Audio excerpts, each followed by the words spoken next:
भगवान के साथ कर्मयोगी का नित्य संबंध होता है, ज्ञान योगी का तात्विक संबंध होता है और शरणागत भगत का आत्मीय संबंध होता है।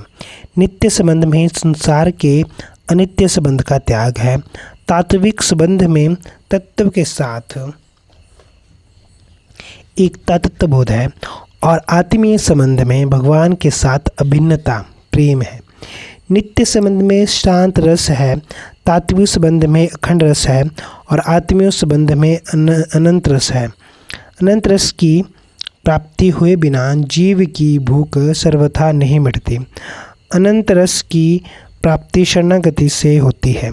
इसलिए शरणागति सर्वगुहातम एवं सर्वश्रेष्ठ साधन है।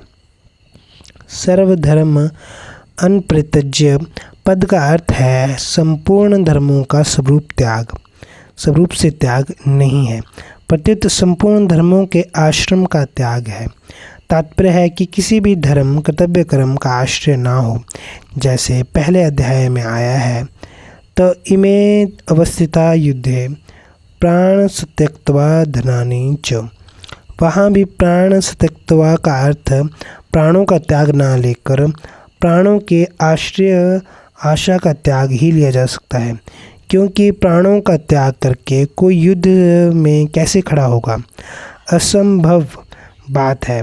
इसी तरह पहले अध्याय के 9वें श्लोक में आया है, अन्य च बहवे सूरा सदर्थे त्यक्ते जीविता।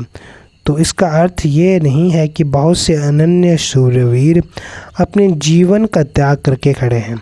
इसका अर्थ है कि वे शूरवीर अपने जीवन की आशा का त्याग करके खड़े हैं, अर्थात उनको अपने जीवन की परवाह नहीं है। अतः यहाँ पे सर्वधर्मान परित्यज्य पद का अर्थ धर्मों के आश्रय का त्याग लेना चाहिए। जैसे शूरवीरों को अपने प्राणों की अथवा जीवन की परवाह नहीं है, ऐसे ही भक्त को दूसरे धर्मों की परवाह नहीं है। उसकी दृष्टि में दूसरे धर्म कर्तव्य कर्मों का महत्व नहीं है, कारण कि भगवान की शरणागति का जितना महत्व है उतना धर्मों का महत्व नहीं है। धर्म कर्तव्य कर्म में जड़ता का और शरणागति में चिन्मयता का संबंध रहता है। कर्तव्य कर्म अपने वर्णाश्रम को लेकर होता है, अतः उसमें शरीर की मुख्यता रहती है, परंतु शरणागति स्वयं को लेकर होती है, अतः उसमें भगवान की मुख्यता रहती है। मामेकम शरणम वज्र का तात्पर्य है बाहर से व्यवहार में सबके साथ प्रेम आदर सत्कार का व्यवहार